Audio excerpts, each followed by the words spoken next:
ਇਸ ਦੇ ਲੱਛਣ ਜਿਹੜੇ ਹੈਗੇ ਆ ਉਹ ਤੇਜ਼ ਬੁਖਾਰ ਹੋਣਾ, ਜੁਆਇੰਟ ਵਿੱਚ ਪੇਨ ਹੋਣਾ ਔਰ ਸਿਰ ਦਰਦ ਦੀ ਸ਼ਿਕਾਇਤ ਹੋਣਾ ਤੇ ਉਲਟੀਆਂ ਦਾ ਮਨ ਹੋਣਾ ਜਾਂ ਉਲਟੀਆਂ ਲੱਗ ਜਾਣਾ। ਕਿਸੇ ਵੀ ਤਰ੍ਹਾਂ ਦੀ ਕੋਈ ਵੀ ਮੈਡੀਸਨ ਦੇ ਚੱਕਰਾਂ ਦੇ ਵਿੱਚ ਜਾਂ ਗਲੂਕੋਜ਼ ਵਗੈਰਾ ਦੇ ਚੱਕਰਾਂ ਦੇ ਵਿੱਚ ਪੈਣ ਦੀ ਲੋੜ ਨਹੀਂ ਹੈ। ਤੁਸੀਂ ਆ ਕੇ ਆਰਾਮ ਨਾਲ ਸਾਬਰੀ ਆਯੁਰਵੇਦਾ ਦੇ ਵਿੱਚੋਂ ਬਿਲਕੁਲ ਫ੍ਰੀ ਸੇਵਾ ਜਿਹੜੀ ਕਿ ਸਾਡੀ ਇਹ 37 ਤਰ੍ਹਾਂ ਦੀਆਂ ਜੜੀ ਬੂਟੀਆਂ ਤੋਂ ਤਿਆਰ ਕੀਤੀ ਹੋਈ ਦਵਾਈ ਜਿਹੜੀ ਕਿ ਫ੍ਰੀ ਆਫ ਕੋਸਟ ਦਿੰਦੇ ਹੋ ਕਿਸੇ ਕੈਟਾਗਰੀ ਲਈ ਹੈ ਜਾਂ ਕਿਸੇ ਖਾਸ ਬੰਦੇ ਨੂੰ ਜਾਂ ਫਿਰ ਸਾਰਿਆਂ ਨੂੰ ਹੀ ਜਿਹੜੀ ਤੁਸੀਂ ਫ੍ਰੀ ਦਵਾਈ ਦਿੰਦੇ ਹੋ, ਕੀ ਪ੍ਰੋਸੈਸ ਹੈ ਇਹਦਾ, ਕਿੰਨੇ ਤੋਂ ਕਿੰਨੇ ਵਜੇ ਤੱਕ ਪਿਲਾਉਂਦੇ ਹੋ? ਜਾਂ ਵਿਕਲਾਂਗ ਹੈ ਜਾਂ ਕਿਸੇ ਕੋਲ ਕਾਰੋਬਾਰ ਨਹੀਂ ਹੈ, ਅਗਰ ਸਾਨੂੰ ਲੱਗਦਾ ਹੈ ਕਿ ਕੋਈ ਜ਼ਰੂਰਤਮੰਦ ਵਾਕਈ ਹੈ ਔਰ ਪੈਸੇ ਖਰਚਣ ਤੋਂ ਅਸਮਰਥ ਹੈ ਤਾਂ ਅਸੀਂ ਉਹਨਾਂ ਦੇ ਲਈ ਬਿਲਕੁਲ ਫ੍ਰੀ ਸੇਵਾ ਵੀ ਕਰਦੇ ਹਾਂ।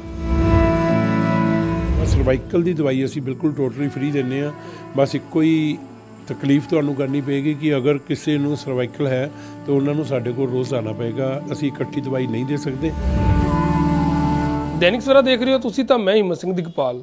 ਮੌਸਮ ਦੇ ਵਿੱਚ ਜਿਹੜੀ ਕਿ ਤਬਦੀਲੀ ਹੋ ਰਹੀ ਹੈ ਤਾਂ ਤਬਦੀਲੀ ਹੋਣ ਦੇ ਨਾਲ ਨਾਲ ਕਈ ਸਾਰੀਆਂ ਬਿਮਾਰੀਆਂ ਨੇ ਵੀ ਲੋਕਾਂ ਨੂੰ ਜਕੜ ਲਿਆ ਹੋਇਆ। ਜੇਕਰ ਤਾਜ਼ਾ ਮਾਹੌਲ ਦੀ ਗੱਲ ਕਰੀਏ ਤਾਂ ਅੱਜ ਦੇ ਸਮੇਂ ਦੇ ਵਿੱਚ ਡੇਂਗੂ ਵਰਗੀ ਭਿਆਨਕ ਬਿਮਾਰੀ ਨੇ ਲੋਕਾਂ ਨੂੰ ਆਪਣਾ ਸ਼ਿਕਾਰ ਹੈ ਜਿਹੜਾ ਕਿ ਬਣਾਇਆ ਹੋਇਆ। ਤਾਂ ਲੋਕ ਵੱਡੀ ਗਿਣਤੀ ਦੇ ਵਿੱਚ ਹਸਪਤਾਲਾਂ ਦੇ ਵਿੱਚ ਪਹੁੰਚ ਰਹੇ ਨੇ ਤਾਂ ਲੋਕਾਂ ਨੂੰ ਕਈ ਸਾਰੇ ਲੋਕਾਂ ਨੂੰ ਆਪਣੀ ਜਾਨ ਤੋਂ ਵੀ ਹੱਥ ਗਵਾਉਣੇ ਪੈ ਰਹੇ ਨੇ। ਲੱਖਾਂ ਰੁਪਏ ਲਾ ਕੇ ਵੀ ਜਿਹੜੇ ਕਿ ਲੋਕਾਂ ਦੇ ਮਰੀਜ਼ ਨੇ ਉਹ ਹਜੇ ਵੀ ਠੀਕ ਨਹੀਂ ਹੋ ਰਹੇ। ਕਈ ਸਾਰੇ ਮਰੀਜ਼ ਘਰਾਂ ਦੇ ਵਿੱਚ ਪਏ ਨੇ ਤੇ ਕਈ ਸਾਰੇ ਮਰੀਜ਼ ਜਿਹੜੇ ਕਿ ਹਸਪਤਾਲਾਂ ਦੇ ਵਿੱਚ ਡਾਕਟਰਾਂ ਦੇ ਦਰ ਦੇ ਲਈ ਧੱਕੇ ਖਾ ਰਹੇ ਨੇ। ਤਾਂ ਡੇਂਗੂ ਦੇ ਵਿਸ਼ੇ ਤੇ ਗੱਲਬਾਤ ਕਰਾਂਗੇ। ਸਾਡੇ ਨਾਲ ਡਾਕਟਰ ਸਾਹਿਲ ਜੀ ਮੌਜੂਦ ਨੇ। ਦੇਸੀ ਨੁਸਖਾ ਦੱਸਣਗੇ ਕਿਸ ਤਰੀਕੇ ਦੇ ਨਾਲ ਡੇਂਗੂ ਜਿਹੜੇ ਕਿ ਮੱਛਰ ਹੈ ਪਹਿਲਾਂ ਉਹਨਾਂ ਤੋਂ ਛੁਟਕਾਰਾ ਪਾਇਆ ਜਾਵੇ ਤਾਂ ਨਾਲ ਦੀ ਨਾਲ ਇੱਕ ਦਵਾਈ ਵੀ ਤੁਹਾਨੂੰ ਦੱਸਣਗੇ। ਸਭ ਤੋਂ ਪਹਿਲਾਂ ਡਾਕਟਰ ਸਾਹਿਬ ਦਾ ਬਹੁਤ ਬਹੁਤ ਸਵਾਗਤ ਹੈ। ਬਹੁਤ ਬਹੁਤ ਸ਼ੁਕਰੀਆ ਜੀ।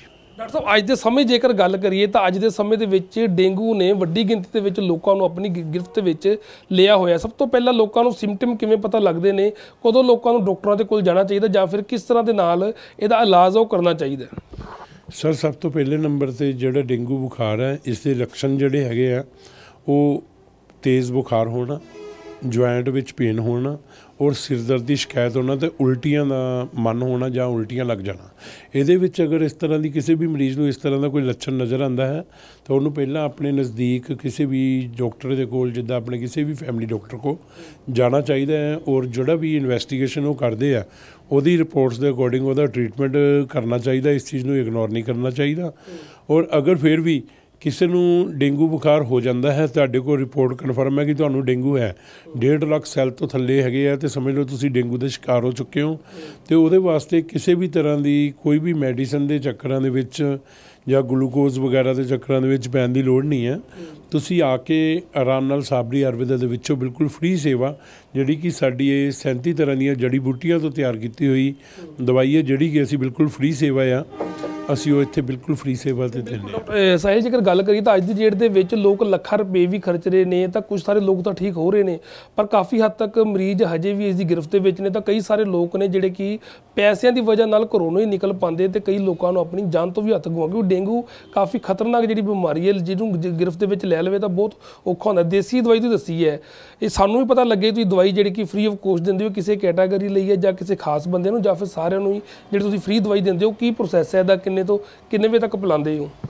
ਸਰ, ਸਭ ਤੋਂ ਪਹਿਲੇ ਨੰਬਰ 'ਤੇ ਮਰੀਜ਼ ਕੋਈ ਵੀ ਹੈ ਉਹਦੇ ਵਾਸਤੇ ਬਿਲਕੁਲ ਫ੍ਰੀ ਸੇਵਾ ਆ। ਡੇਂਗੂ ਬੁਖਾਰ ਦੀ ਦਵਾਈ ਦਾ ਅਸੀਂ ਕੋਈ ਵੀ ਪੈਸਾ ਨਹੀਂ ਲੈਂਦੇ ਹਾਂ।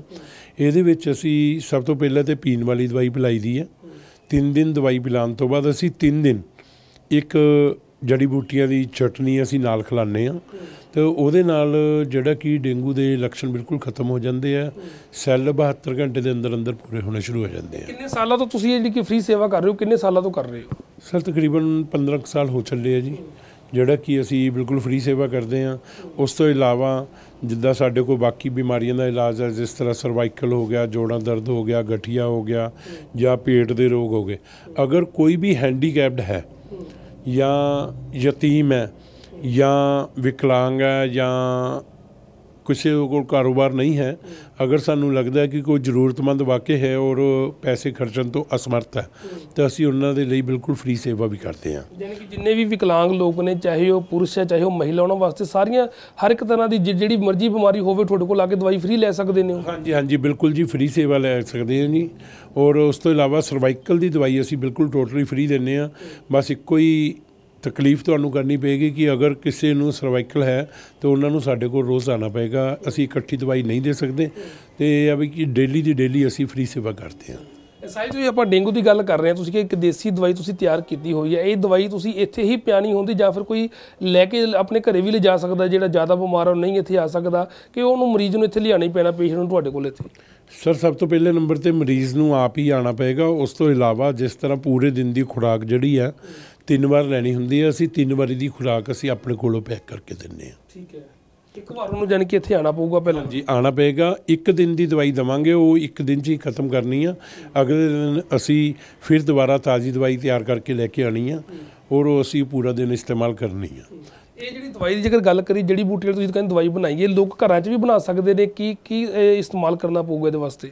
ਜੀ ਸਭ ਤੋਂ ਪਹਿਲੇ ਨੰਬਰ 'ਤੇ ਕਿ ਜਿਹੜੀਆਂ ਇਹ ਬਿਮਾਰੀਆਂ ਲੱਗਦੀਆਂ ਨੇ ਉਹਦਾ ਕਾਰਨ ਕੀ ਆ ਕਿ ਸਾਨੂੰ ਬਿਮਾਰੀਆਂ ਦਾ ਇਲਾਜ ਸਹੀ ਤਰੀਕੇ ਨਾਲ ਨਹੀਂ ਪਤਾ ਹੋਣਾ। ਅਤੇ ਮੈਂ ਇਹੀ ਕਹੂੰਗਾ ਕਿ ਸਭ ਤੋਂ ਪਹਿਲੇ ਨੰਬਰ 'ਤੇ ਅਗਰ ਕਿਸੇ ਨੂੰ ਬੁਖਾਰ ਦੇ ਲੱਛਣ ਆਉਂਦੇ ਆ, ਕਮਜ਼ੋਰੀ ਆ ਰਹੀ ਆ, ਅਤੇ ਸਭ ਤੋਂ ਪਹਿਲਾਂ ਇੱਕ ਚਲਾਈ ਹੁੰਦੀ ਹੈ ਜਿਹਨੂੰ ਆਪਾਂ ਸਾਗ ਦੇ ਵਿੱਚ ਇਸਤੇਮਾਲ ਕਰਦੇ ਹਾਂ, ਜਾਂ ਇੱਕ ਤਾਂਦਲੇ ਦਾ ਸਾਗ, ਪੁਰਾਣੇ ਪਿੰਡਾਂ ਦੇ ਬਜ਼ੁਰਗਾਂ ਨੇ ਜ਼ਰੂਰ ਸੁਣਿਆ ਹੋਣਾ, ਤਾਂਦਲੇ ਦਾ ਸਾਗ ਆਉਂਦਾ ਆ। ਉਹਦਾ ਤੁਸੀਂ ਜਿਸ ਤਰ੍ਹਾਂ ਕਿ ਅੱਛੀ ਤਰ੍ਹਾਂ ਧੋ ਕੇ ਆਪਾਂ ਸਾਗ ਕੱਟਦੇ, ਇਸ ਤਰ੍ਹਾਂ ਕੱਟ ਕੇ ਇਹਦੀ ਚਟਨੀ ਬਣਾ ਕੇ ਉਹਦੇ ਵਿੱਚ ਸ਼ਹਿਦ ਪਾ ਕੇ ਜਾਂ ਕੁੱਜਾ ਮਿਸ਼ਰੀ ਪਾ ਕੇ, ਛੋਟੀਆਂ ਇਲਾਇਚੀਆਂ ਦੇ ਬੀਜ ਨਾਲ ਪਾ ਕੇ ਤੁਸੀਂ ਉਹਨੂੰ 1-1 ਚਮਚ ਦਿਨ 'ਚ 3 ਵਾਰੀ ਦਿਓ। ਇਹਦੇ ਨਾਲ ਇੱਕ ਤਾਂ ਉਹਨਾਂ ਦੀ ਇਮਿਊਨਿਟੀ ਸਟਰੋਂਗ ਹੋਏਗੀ, ਖੂਨ ਦੀ ਮਾਤਰਾ ਜਿਹੜੀ ਹੈਗੀ ਆ ਉਹ ਵੀ ਵਧੇਗੀ। ਅਗਰ ਕਿਸੇ ਕੋਈ ਅਨੀਮੀਆ ਦਾ ਪੇਸ਼ੈਂਟ ਆ, ਉਹਦੀ ਅਨੀਮੀਆ ਦੀ ਪ੍ਰੋਬਲਮ ਵੀ ਸੋਲਵ ਹੋਏਗੀ। ਉਸ ਤੋਂ ਇਲਾਵਾ ਜਿਹੜਾ ਆਪਣਾ ਵਾਇਰਲ ਹੈ ਇਹ ਵੀ ਕਾਫੀ ਹੱਦ ਤੱਕ ਕੰਟਰੋਲ ਹੋਏਗਾ। ਡੇਂਗੂ ਦੀ ਗੱਲ ਕਰੀਏ ਤਾਂ ਡੇਂਗੂ ਦੇ ਕਈ ਸਾਰੇ ਲੋਕ, ਕਈ ਸਾਰੇ ਡਾਕਟਰ ਵੀ ਨੇ, ਦੇਸੀ ਦਵਾਈਆਂ ਵੀ ਦੇ ਰਹੇ ਨੇ, ਕਿਉਂਕਿ ਅੱਜ ਕੱਲ੍ਹ ਆਮ ਹੁੰਦਾ ਜਾ ਰਿਹਾ, ਵਾਇਰਲ ਬਹੁਤ ਜ਼ਿਆਦਾ ਫੈਲਦਾ, ਤਾਂ ਕਈ ਥਾਵਾਂ ਤੋਂ ਲੋਕ ਦਵਾਈ ਲੈਣ ਦੇ ਲਈ ਭੱਜਦੇ ਨੇ। ਪਰ ਕੀ ਤੁਸੀਂ ਐਸੀ ਕਿਹੜੀ ਜਾਣੀ ਕਿ ਦਵਾਈ ਸਪੈਸ਼ਲ ਹੈ, ਕਿੰਨੀ ਕੁਆਂਟਿਟੀ 'ਚ ਲੈਣੀ ਹੁੰਦੀ ਹੈ, ਕਿਸ ਤਰ੍ਹਾਂ ਤੁਸੀਂ ਇਹ ਦਿੰਦੇ ਹੋ ਜਿਹਦੇ ਨਾਲ ਵੀ ਜਿਹੜੇ ਸੈੱਲ ਵੀ ਲੋਕਾਂ ਦੇ ਵੱਧ ਸਕਣ ਜਿਹੜੇ ਡੇਂਗੂ ਦੇ ਸ਼ਿਕਾਰ ਹੋਏ ਨੇ? ਸਰ ਅਸੀਂ ਸਿਰਫ ਇਹ ਮੈਡੀਸਨ ਤੁਸੀਂ ਦੇਖ ਰਹੇ ਹੋ, ਇਹਦੇ 'ਚ 30 ml ਦਵਾਈ ਆ ਔਰ 30 ml ਪਾਣੀ ਆ। ਇਹ 60 ml ਦੀ ਖੁਰਾਕ ਇੱਕ ਟਾਈਮ ਦੀ ਆ। ਅਤੇ ਅਗਰ ਕੋਈ ਪੇਸ਼ੈਂਟ ਆਪਣੇ ਘਰ ਲੈ ਕੇ ਜਾਣਾ ਚਾਹੁੰਦਾ ਹੈ ਤਾਂ ਅਸੀਂ ਉਹਨੂੰ 200 ml ਦਵਾਈ ਅਸੀਂ ਦਿੰਦੇ ਹਾਂ ਔਰ ਉਹ ਆਪਣੇ ਘਰ ਲੈ ਜਾ ਕੇ ਇਹਨੂੰ 4-4 ਘੰਟੇ ਬਾਅਦ ਪੀਣੀ ਆ ਔਰ ਸ਼ਾਮ ਤੱਕ ਖਤਮ ਕਰਨੀ ਹੁੰਦੀ ਆ। ਇਹ ਕਿੰਨੇ ਦਿਨ ਰੂਟੀਨ ਦੇ ਵਿੱਚ ਲੈਣੀ ਪਊਗੀ ਜਿਹੜੇ ਪੇਸ਼ੈਂਟ ਨੇ? ਸਿਰਫ 3 ਦਿਨ ਸਰ। 3 ਦਿਨ ਦੇ ਵਿੱਚ ਆਪਣਾ ਸੈੱਲ ਵੱਧ ਜਾਣਗੇ ਉਹਨਾਂ ਦੇ? ਹਾਂਜੀ ਬਿਲਕੁਲ ਵਧਣਗੇ ਜੀ। ਔਰ ਕੋਸ਼ਿਸ਼ ਇਹ ਕਰਨੀ ਚਾਹੀਦੀ ਜ਼ਿਆਦਾ ਤੋਂ ਜ਼ਿਆਦਾ ਐਂਟੀਬਾਇਓਟਿਕ ਤੋਂ ਪਰਹੇਜ਼ ਰੱਖੋ, ਕਿਉਂਕਿ ਐਂਟੀਬਾਇਓਟਿਕ ਇੱਕ ਐਸੀ ਚੀਜ਼ ਹੈ ਕਿ ਸਾਡੇ ਲਈ ਐਲੋਪੈਥਿਕ ਦਾ ਜੋ ਸਮਾਜ ਹੈ ਉਹਦੇ ਮੁਤਾਬਕ ਅੰਮ੍ਰਿਤਤਾ ਹੈ, ਕਿਉਂਕਿ ਐਮਰਜੈਂਸੀ ਦੇ ਵਿੱਚ ਕੰਮ ਆਉਂਦੀ ਹੈ, ਲੇਕਿਨ ਕਿਤੇ ਨਾ ਕਿਤੇ ਇਹਨਾਂ ਦੇ ਸਾਈਡ ਇਫੈਕਟ ਵੀ ਹੈ ਅਤੇ ਇਸ ਕਰਕੇ ਥੋੜ੍ਹਾ ਬਹੁਤ ਪਰਹੇਜ਼ ਵੀ ਰੱਖਣਾ ਚਾਹੀਦਾ। ਪਹਿਲਾਂ ਇੱਕ ਜੇ ਦੇਸੀ ਨੁਸਖਾ ਅਜਮਾ ਰਹੇ ਨੇ ਤਾਂ ਨਾਲ ਦੀ ਨਾਲ ਮੈਡੀਸਨ ਨਹੀਂ ਲੈਣੀ ਚਾਹੀਦੀ ਕਿ ਜਾਂ ਫਿਰ ਲੈ ਸਕਦੇ ਨੇ? ਨਹੀਂ ਲੈ ਸਕਦੇ ਜੀ, ਕੋਈ ਇਤਰਾਜ਼ ਨਹੀਂ ਹੈ। ਅੰਗਰੇਜ਼ੀ ਮੈਡੀਸਨ ਅਗਰ ਬਣੀ ਹੈ, ਕਿਸੇ ਨੂੰ ਜ਼ਿਆਦਾ ਤਕਲੀਫ ਹੈ, ਕਿਉਂਕਿ ਇਸ ਚੀਜ਼ ਨੇ ਆਪਣੀ ਇਮਿਊਨਿਟੀ ਸਟਰੋਂਗ ਕਰਨੀ ਹੈ ਔਰ ਬਿਮਾਰੀਆਂ ਨਾਲ ਲੜਨ ਦੀ क्षमता ਨੂੰ ਜਿਹੜਾ ਆ ਵਧਾਉਣਾ ਆ ਤਾਂ ਕਿ ਆਪਾਂ ਇਹਨਾਂ ਬਿਮਾਰੀਆਂ ਤੋਂ ਬਚ ਸਕੀਏ। ਬਾਕੀ ਇਹ ਵੀ ਮੈਡੀਸਨ ਅਗਰ ਕੋਈ ਚੱਲਦੀ ਹੈ ਕਿਸੇ ਦੀ ਤਾਂ ਸਾਨੂੰ ਕੋਈ ਇਤਰਾਜ਼ ਨਹੀਂ ਹੈ। ਸਾਹਿਲ ਜੇਕਰ ਗੱਲ ਕਰੀਏ ਡੇਂਗੂ ਜਿਹੜਾ ਫੈਲਦਾ ਜ਼ਿਆਦਾ, ਇਹ ਮੱਛਰਾਂ ਤੋਂ ਬਹੁਤ ਜ਼ਿਆਦਾ ਫੈਲਦਾ ਹੈ, ਜਿਹੜੇ ਮੱਛਰ ਨੇ ਇਹਨਾਂ ਨੂੰ ਕਿਵੇਂ ਘਰ ਦੇ ਵਿੱਚੋਂ ਭਜਾਇਆ ਜਾ ਸਕਦਾ ਹੈ? ਜੀ ਸਰ ਸਭ ਤੋਂ ਪਹਿਲੇ ਨੰਬਰ 'ਤੇ ਆਪਣੇ ਆਲੇ ਦੁਆਲੇ ਕਿਤੇ ਵੀ ਕੋਈ ਪਾਣੀ ਖੜਾ ਹੈ ਅਤੇ ਇਸ ਪਾਣੀ ਨੂੰ ਨਿਕਾਸੀ ਕਰੋ। ਪਾਣੀ ਆਪਣੇ ਘਰਾਂ ਦੇ ਅੱਗੇ ਜਾਮ ਨਾ ਹੋਣ ਦਿਓ, ਨਾ ਕਿਤੇ ਮੁਹੱਲੇ ਦੇ ਵਿੱਚ ਜਾਂ ਗਲੀ ਦੇ ਵਿੱਚ ਕਿਤੇ ਵੀ ਪਾਣੀ ਬਲੋਕ ਨਾ ਹੋਣ ਦਿਓ। ਅਗਰ ਕਿਤੇ ਪਾਣੀ ਬਲੋਕ ਹੋਇਆ ਹੈ, ਉਹਦੀ ਨਿਕਾਸੀ ਨਹੀਂ ਹੈ, ਤਾਂ ਜਾ ਕੇ ਸਭ ਤੋਂ ਪਹਿਲਾਂ ਉੱਥੇ ਡੀਜ਼ਲ ਜਿਹੜਾ ਕਿ ਆਪਾਂ ਗੱਡੀਆਂ ਦੇ ਵਿੱਚ ਪਾਉਂਦੇ ਹਾਂ, ਡੀਜ਼ਲ ਦਾ ਛਿੜਕਾਅ ਵੀ ਕਰ ਸਕਦੇ ਹੋ। ਉਸ ਤੋਂ ਇਲਾਵਾ ਤੁਸੀਂ ਤਾਰਪੀਨ ਦਾ ਤੇਲ ਵੀ ਛਿੜਕਾਅ ਕਰ ਸਕਦੇ ਹੋ। ਅਤੇ ਬਾਕੀ ਅਗਰ ਘਰਾਂ ਦੇ ਵਿੱਚ ਮੱਛਰ ਤੋਂ ਬਚਾਅ ਕਰਨਾ ਤਾਂ ਸਭ ਤੋਂ ਪਹਿਲਾਂ ਇੱਕ ਬਹੁਤ ਹੀ ਘਰੇਲੂ ਨੁਸਖਾ ਤੁਹਾਨੂੰ ਦੱਸਣ ਆ ਰਿਹਾ ਜਿਹਦਾ 0 ਸਾਈਡ ਇਫੈਕਟ ਹੈ। ਨਹੀਂ ਬਿਲਕੁਲ, ਜੇਕਰ ਗੱਲ ਕਰੀਏ ਜਿੱਥੇ ਚਲੋ ਗੰਦਗੀ ਹੈ ਜਾਂ ਪਾਣੀ, ਉੱਥੇ ਤਾਂ ਮੱਛਰ ਆਉਣੀ ਹੈ ਨਾ, ਪਰ ਕਈ ਸਾਰੇ ਏਰੀਏ ਅਜਿਹੇ ਵੀ ਨੇ ਜਿੱਥੇ ਸਾਫ਼ ਸਫਾਈ ਪੂਰੀ ਤਰ੍ਹਾਂ ਦੇ ਹੈ, ਚਾਹੇ ਉਹ ਗਲੀਆਂ ਦੀ ਗੱਲ ਕਰੀਏ ਜਾਂ ਫਿਰ ਮੁਹੱਲੇ ਦੀ ਗੱਲ ਕਰੀਏ, ਲੋਕਾਂ ਦੇ ਘਰਾਂ ਦੇ ਵਿੱਚ ਸਫਾਈ ਹੋਣ ਦੇ ਬਾਵਜੂਦ ਵੀ ਮੱਛਰ ਹੈ ਜਿਹੜਾ ਕਿ ਉਹ ਵੱਡੀ ਗਿਣਤੀ ਦੇ ਵਿੱਚ, ਉਹਨੂੰ ਕਿਵੇਂ ਲੋਕ ਭਜਾ ਸਕਦੇ ਨੇ? ਆਮ ਤੌਰ 'ਤੇ ਲੋਕ ਜਿਵੇਂ ਆਪਾਂ ਕਹਿ ਦਈਏ ਮੋਨਟਿਨ ਵਗੈਰਾ ਜਾਂ ਫਿਰ ਗੁੱਡ ਨਾਈਟ ਵਗੈਰਾ ਯੂਜ਼ ਕਰਦੇ ਨੇ, ਉਹਦੇ ਸਾਈਡ ਇਫੈਕਟ ਵੀ ਕਈ ਹੈਗੇ ਨੇ। ਜੀ ਸਰ ਬਿਲਕੁਲ ਜੀ, ਕੋਈ ਵੀ ਮੋਸਕੀਟੋ ਕੋਇਲ ਹੈ ਗਿਆ ਜਾਂ ਮੈਂ ਨਾਮ ਨਹੀਂ ਲਊਂਗਾ ਕਿਸੇ ਵੀ ਕੰਪਨੀ ਦਾ, ਮੱਛਰ ਭਜਾਉਣ ਵਾਲੇ ਕੋਈ ਵੀ ਕੋਇਲ ਵਗੈਰਾ ਆਉਂਦੇ ਆ ਜਾਂ ਟਿੱਕੀਆਂ ਜਾਂ ਲਿਕੁਇਡ ਆਉਂਦੇ ਆ, ਇਹਨਾਂ ਦੇ ਕਿਤੇ ਨਾ ਕਿਤੇ ਕੋਈ ਨਾ ਕੋਈ ਸਾਈਡ ਇਫੈਕਟ ਹੈ। ਲੇਕਿਨ ਮੈਂ ਆਪਣੀ ਜੋ ਵੀ ਪਬਲਿਕ ਦੈਨਿਕ ਸਵੇਰਾ ਦੇ ਜ਼ਰੀਏ ਸਾਡੇ ਇਸ ਇੰਟਰਵਿਊ ਨੂੰ ਦੇਖ ਰਹੀ ਹੈ, ਮੈਂ ਉਹਨਾਂ ਨੂੰ ਇੱਕ ਬਹੁਤ ਹੀ ਘਰੇਲੂ ਨੁਸਖਾ ਦੱਸਣ ਜਾ ਰਿਹਾ ਹਾਂ। ਆਪਾਂ ਪੁਰਾਣੇ ਵੇਲਿਆਂ ਦੇ ਵਿੱਚ ਇੱਕ ਹਵਨ ਕਰਾਉਂਦੇ ਹੁੰਦੇ ਸੀਗੇ ਔਰ ਹਵਨ ਕਰਾਉਣ ਦਾ ਮਤਲਬ ਸੀਗਾ ਕਿ ਵਾਤਾਵਰਨ ਨੂੰ ਸ਼ੁੱਧ ਕਰਨਾ। ਔਰ ਹਵਨ ਦੇ ਹੀ ਟਾਈਪ ਅੱਜ ਦੇ ਟਾਈਮ ਦੇ ਉੱਤੇ ਜਿਸ ਤਰ੍ਹਾਂ ਇਹ ਲੋਬਾਨ ਦੀ ਟਿੱਕੀ ਆ ਰਹੀ ਆ, ਜਿਸ ਤਰ੍ਹਾਂ ਸਿਮਲਾਨੀ ਧੂਫ ਇਸ ਨੂੰ ਬੋਲਦੇ ਆ, ਇਹ ਕਿਸੇ ਵੀ ਕੰਪਨੀ ਦੀ ਤੁਸੀਂ ਲੈ ਸਕਦੇ ਹੋ। ਇਸ ਦੇ ਅੰਦਰ ਸਿਰਫ 2 ਬੂੰਦਾਂ ਤਾਰਪੀਨ ਦਾ ਤੇਲ ਦੀਆਂ ਪਾ ਕੇ ਤੁਸੀਂ, ਜਿਸ ਤਰ੍ਹਾਂ ਕਿ ਮੈਂ ਤੁਹਾਨੂੰ ਹੁਣੇ ਦਿਖਾਵਾਂਗਾ, ਪਾ ਕੇ ਤੁਸੀਂ ਇਸ ਨੂੰ ਜਲਾ ਦੋਗੇ, ਜਿਸ ਦੇ ਨਾਲ ਇੱਕ ਤਾਂ ਤੁਹਾਡਾ ਵਾਤਾਵਰਨ ਸ਼ੁੱਧ ਹੋਏਗਾ, ਦੂਸਰਾ ਤੁਹਾਡਾ ਮੱਛਰ ਤੋਂ ਕਾਫੀ ਹੱਦ ਤੱਕ ਬਚਾਓ। ਸਾਹਿਲ ਜੀ ਕਰਕੇ ਦਿਖਾਓਗੇ ਜਾਨੀ ਕਿ ਕਹਿ ਰਹੇ ਇਹ ਬਿਲਕੁਲ ਜਾਨੀ ਕਿ ਹਵਨ ਸਮੱਗਰੀ ਜਿਹੜੀ ਕਿ ਉਸ ਤੋਂ ਤਿਆਰ ਕੀਤੀ ਗਈ ਹੈ ਧੂਫ ਹੈ ਜਿਹੜੀ? ਹਾਂਜੀ ਹਾਂਜੀ ਬਿਲਕੁਲ ਜੀ, ਉਸ ਤੋਂ ਤਿਆਰ ਕੀਤੀ ਗਈ ਆ। ਬਾਕੀ ਅਗਰ ਕੋਈ ਭੈਣ ਭਰਾ ਆਪਣੇ ਘਰ ਬਣਾਉਣਾ ਚਾਹਵੇ ਮੈਂ ਉਹਦੇ ਬਾਰੇ ਵੀ ਦੱਸਾਂਗਾ। ਗੈਂਦੇ ਦੇ ਫੁੱਲ ਲੈ ਲੈਣੇ ਆ ਜੀ, ਗੈਂਦੇ ਦੇ ਫੁੱਲ ਲੈ ਕੇ ਪਾਣੀ ਦੇ ਵਿੱਚ ਭਿਓ ਕੇ ਰੱਖ ਦਿਓ, ਕੁਛ ਦੇਰ ਭਿਓ ਕੇ, ਜਿਸ ਤਰ੍ਹਾਂ ਘੰਟਾ ਜਾਂ 1.5 ਘੰਟਾ ਭਿਉਣ ਤੋਂ ਬਾਅਦ ਉਸ ਫੁੱਲਾਂ ਨੂੰ ਅੱਛੀ ਤਰ੍ਹਾਂ ਨਿਚੋੜ ਲਓ ਕਿ ਉਹਦੇ ਵਿੱਚੋਂ ਪਾਣੀ ਸਾਰਾ ਨਿਕਲ ਜਾਵੇ। ਉਸ ਨੂੰ ਮਿਕਸੀ ਦੇ ਵਿੱਚ ਪਾ ਲਿਓ ਔਰ ਉਸ ਦੇ ਵਿੱਚ ਮੁਸ਼ਕਪੂਰ ਦੀਆਂ ਟਿੱਕੀਆਂ ਆਪਣੀ ਕੁਆਂਟੀਟੀ ਦੇ ਹਿਸਾਬ ਨਾਲ ਤੁਸੀਂ ਪਾ ਸਕਦੇ ਹੋ। 4-5 ਟਿੱਕੀਆਂ ਪਾ ਲਈਆਂ, ਮੁਸ਼ਕਪੂਰ ਦੀਆਂ ਟਿੱਕੀਆਂ ਪਾ ਕੇ ਉਹਦੇ ਵਿੱਚ ਹੀ ਗ੍ਰਾਈਂਡ ਕਰ ਦਿਓ। ਗ੍ਰਾਈਂਡ ਕਰਨ ਤੋਂ ਬਾਅਦ ਉਹਦੇ ਤੁਸੀਂ ਗੋਲ ਰੋਲ ਵੀ ਬਣਾ ਸਕਦੇ ਹੋ, ਉਸ ਨੂੰ ਜਲਾ ਦਿਓ। ਉਹਦੇ ਨਾਲ ਵਿੱਚ ਤਾਰਪੀਨ ਦਾ ਤੇਲ ਦੀਆਂ 2 ਬੂੰਦਾਂ ਉੱਪਰ ਪਾ ਕੇ ਜਲਾ ਦਿਓ। ਇੱਕ ਤਾਂ ਤੁਹਾਡੇ ਪਰਿਵਾਰ ਦੇ ਵਿੱਚ ਬੱਚਿਆਂ ਨੂੰ ਜਿਹੜੇ ਕਿ ਸਾਹ ਜਾਂ ਦਮੇ ਤੋਂ ਸੁਰੱਖਿਅਤ ਰਹਿਣਗੇ, ਬਾਕੀ ਬਜ਼ੁਰਗਾਂ ਨੂੰ, ਕਈਆਂ ਨੂੰ ਸਾਹ ਦੀ ਤਕਲੀਫ ਹੈਗੀ ਆ, ਉਹਨਾਂ ਦਾ ਵੀ ਇਸ ਚੀਜ਼ ਤੋਂ ਕਾਫੀ ਸੇਫਟੀ ਰਹੇਗੀ ਔਰ ਮੱਛਰ ਬਿਲਕੁਲ ਘਰ ਦੇ ਵਿੱਚ ਨਹੀਂ ਆਏਗਾ, ਘਰ ਦਾ ਵਾਤਾਵਰਨ ਪੂਰਾ ਸ਼ੁੱਧ ਰਹੇਗਾ। ਇਹ ਨਾਲ ਦੀ ਨਾਲ ਸਾਹਿਲ ਜੀ ਕਰਕੇ ਦਿਖਾਓਗੇ ਕਿਸ ਤਰ੍ਹਾਂ ਦੇ ਨਾਲ ਇਹਨੂੰ ਤੁਸੀਂ ਦੇਖਣਾ? ਇਹ ਸਿਮਲਾਨੀ ਧੂਫ ਹੈ ਜੀ। ਸਿਮਲਾਨੀ ਧੂਫ ਦੇ ਵਿੱਚ ਅਸੀਂ ਆਹ ਤਾਰਪੀਨ ਦਾ ਤੇਲ ਦੀਆਂ 2 ਬੂੰਦਾਂ ਸਿਰਫ ਪਾ ਰਹੇ ਹਾਂ, ਜਿਸ ਦਾ 0 ਸਾਈਡ ਇਫੈਕਟ ਹੈ, ਕੋਈ ਦਿੱਕਤ ਨਹੀਂ। ਸਿਰਫ ਮੱਛਰਾਂ ਵਾਸਤੇ ਹੀ ਆਪਾਂ ਨੂੰ ਬੈਨੀਫਿਟ ਹੈ, ਹੋਰ ਇਸ ਤੋਂ ਇਲਾਵਾ ਕੋਈ ਦਿੱਕਤ ਨਹੀਂ ਹੈ। ਔਰ ਘਰ ਦਾ ਵਾਤਾਵਰਨ ਵੀ ਸ਼ੁੱਧ ਹੋਏਗਾ। ਤੁਸੀਂ ਦੇਖ ਸਕਦੇ ਹੋ ਇਸ ਤਰ੍ਹਾਂ ਹੀ ਜਲਾਣੀ ਹੈ। ਤਾਂ ਬਿਲਕੁਲ ਇਹ ਧੂਫ ਹੈ ਜਿਹੜੀ ਕਿ ਦੇਸੀ, ਜਿਹੜੀ ਕਿ ਜਿਵੇਂ ਆਪਾਂ ਹਵਨ ਸਮੱਗਰੀ ਕਹਿ ਦਿੰਦੇ ਹਾਂ, ਉਸ ਸਮੱਗਰੀ ਤੋਂ ਤਿਆਰ ਕੀਤੀ ਗਈ ਹੈ। ਤਾਂ 2 ਬੂੰਦਾਂ ਜਿਹੜੀ ਕਿ ਤਾਰਪੀਨ ਦੇ ਤੇਲ ਦੀਆਂ ਇਹਦੇ ਵਿੱਚ ਪਾ ਕੇ ਇਸ ਨੂੰ ਜਲਾਉਣਾ ਹੈ, ਤੇ ਇਸ ਦੇ ਨਾਲ ਜਿਹੜੇ ਕਿ ਮੱਛਰ ਨੇ ਉਹ ਸਾਰੇ ਪੂਰੀ ਤਰੀਕੇ ਨਾਲ ਜਾਣੀ ਕਿ ਮਰ ਜਾਂਦੇ ਨੇ ਜਾਂ ਫਿਰ ਭੱਜ ਜਾਂਦੇ ਨੇ ਮੱਛਰ ਨੇ ਜਿਹੜੇ? ਸਰ ਤੁਹਾਨੂੰ ਜਦੋਂ ਜਲਾਓਗੇ ਮੱਛਰ ਤਕਰੀਬਨ ਜਿੰਨੇ ਏਰੀਏ ਦੇ ਵਿੱਚ ਇਹਦਾ ਧੂੰਆਂ ਜਾ ਰਿਹਾ ਆ ਉੱਥੋਂ ਕੁਛ ਸਮਾਂ ਤਾਂ ਜ਼ਰੂਰ ਲੱਗੇਗਾ, ਲੇਕਿਨ ਤੁਹਾਨੂੰ ਮੱਛਰ ਨਹੀਂ ਨਜ਼ਰ ਆਏਗਾ। ਅੱਛਾ ਜੀ। ਔਰ ਇਹਦੇ ਨਾਲ ਸਭ ਤੋਂ ਪਹਿਲੇ ਨੰਬਰ 'ਤੇ ਆਪਣਾ ਵਾਤਾਵਰਨ ਸ਼ੁੱਧ ਹੋਏਗਾ। ਇਹ ਲੋਬਾਨ ਦੇ ਨਾਮ ਦੇ ਉੱਤੇ ਮਾਰਕੀਟ ਦੇ ਵਿੱਚੋਂ ਸਿਮਲਾਨੀ ਧੂਫ ਲੋਬਾਨ ਵਾਲੀ ਮਿਲਦੀ ਹੈ, ਇਹਨੂੰ ਲਗਾ ਸਕਦੇ ਹੋ, ਜਿਸ ਦੇ ਨਾਲ ਸਾਡੇ ਫੇਫੜਿਆਂ ਨੂੰ ਵੀ ਸਫਾਈ ਰਹੇਗੀ, ਜਿਸ ਦੇ ਨਾਲ ਸਾਹ ਦੀ ਕੋਈ ਤਕਲੀਫ ਨਹੀਂ ਆਏਗੀ। ਬਸ ਇਸ ਤਰ੍ਹਾਂ ਹੀ ਜਲਾਣਾ ਹੈ, ਜਲਾ ਕੇ ਇਹਨੂੰ ਕਿਸੇ ਵੀ ਜਗ੍ਹਾ ਦੇ ਉੱਤੇ ਤੁਸੀਂ ਰੱਖ ਸਕਦੇ ਹੋ। ਬਸ ਇੰਨਾ ਧਿਆਨ ਰੱਖੋ ਕਿ ਜਿਸ ਤਰ੍ਹਾਂ ਇਹ ਜਲ ਗਈ ਹੈ, ਹੁਣ ਤੁਸੀਂ ਦੇਖ ਰਹੇ ਹੋ ਵਿੱਚ ਅਸੀਂ ਤਾਰਪੀਨ ਦਾ ਤੇਲ ਪਾ ਚੁੱਕੇ ਹਾਂ। ਮੈਂ ਦੁਬਾਰਾ ਫਿਰ ਪਾ ਕੇ ਦਿਖਾਵਾਂਗਾ, ਸਿਰਫ 2 ਬੂੰਦਾਂ ਪਾਣੀਆਂ ਵੈਸੇ।